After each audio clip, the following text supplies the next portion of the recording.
जब भानु प्रतापपुर उपचुनाव का सियासी घमासान आखिरी दौर से गुजर रहा है, शनिवार को प्रचार थमने के बाद अब नेताओं के लोगों के दरवाजे पर दस्तक देने की कवायद शुरू हो गई है। बता दें आपको कि लोगों का हुजूम नहीं दिखेगा, नारों की गूंज नहीं सुनाई देगी, वादों और इरादों बताने के लिए चल रहा शोर शराबा भी बंद हो जाएगा। बीते दिनों का ये नजारा अब नहीं दिखेगा। अब दौर है लोगों के दरवाजे पर दस्तक देने की, मतलब डोर टू डोर चुनाव प्रचार शुरू हो गया।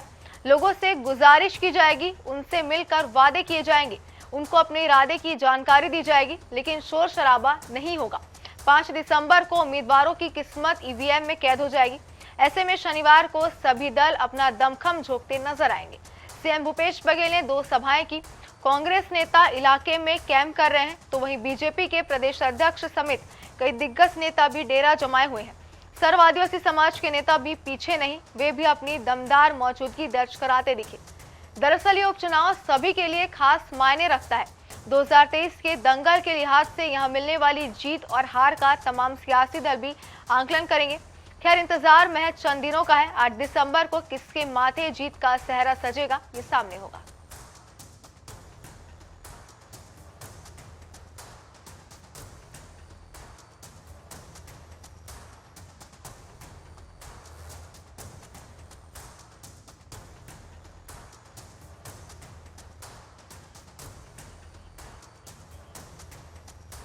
चलिए, इसी खबर पर ज्यादा जानकारी के लिए हमारे संवाददाता गौरव श्रीवास्तव सीधे हमारे साथ जुड़ गए। गौरव, सबसे पहले आपसे जानना चाहते हैं कि जिस तरीके से खबरें यहाँ पे सामने आ रही है कि चुनावी प्रचार शोर शराबा जो है अब थमता हुआ हमें नजर आएगा, डोर टू डोर चुनाव प्रचार किया जाएगा, क्या जानकारी है इसमें? जी देखिए, नामांकन के बाद से ही भाजपा, कांग्रेस, आदिवासी समाज समेत टोटल 7 प्रत्याशी जो मैदान में हैं, सभी का जो प्रचार है वो जोर शोर से चल रहा था। मैं बात अगर भाजपा और कांग्रेस की करूं तो दोनों ही पार्टियों के आला दिग्गज नेताओं का जमावड़ा भानु प्रतापपुर विधानसभा क्षेत्र में था।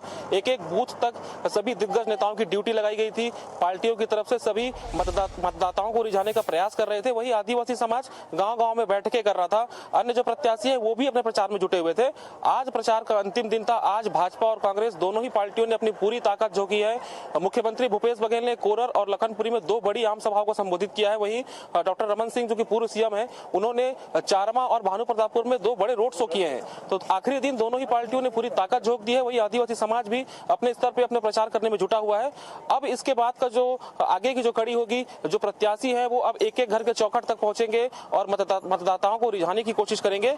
5 तारीख को मतदान होना है, जिसके बाद ये फैसला 8 तारीख को आएगा कि जनता ने किसकी किस्मत आगे बढ़ाई है। जी गौरव, साफ तौर पर ये कहा जा रहा है कि आगामी 2023 के दंगल में जो है इस चुनाव की जितने भी जो हार है या फिर जीत है उसका आंकलन जो है किया जाएगा, क्या कहना चाहेंगे इसमें?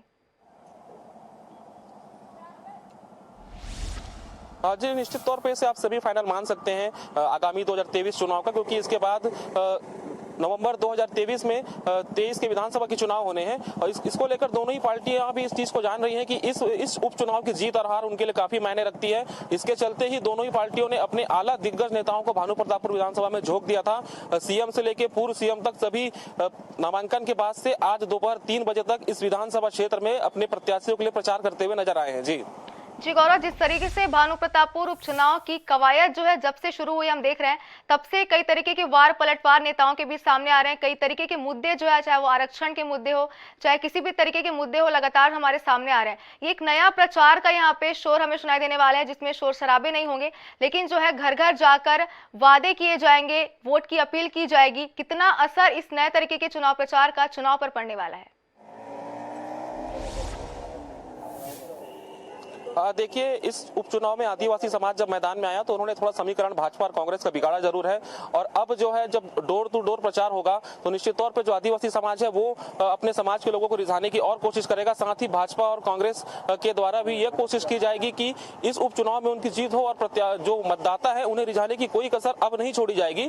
बस अब 1 दिन का समय बचा है। 5 तारीख को जो प्रत्याशी है उनकी किस्मत ईवीएम में कैद हो जाएगी। तो इसको लेकर अब 1 दिन का समय जब और बचा है तो प्रत्याशियों के जो कार्यकर्ता है, जो उनके समर्थक है, वो पूरी ताकत झोंक रहे हैं कि अब एक एक घर तक पहुंचकर अपने प्रत्याशी को जीत दिलाना सुनिश्चित किया जा सके। जी गौरव, एक आखिरी बार आपसे एक सवाल और यहाँ पे लेना चाहते हैं कि जिस तरीके से ये नया प्रचार जो है वो शुरू होने वाला है, क्या कुछ तैयारियां इसमें दोनों ही पक्ष कर रहे हैं अभी तक?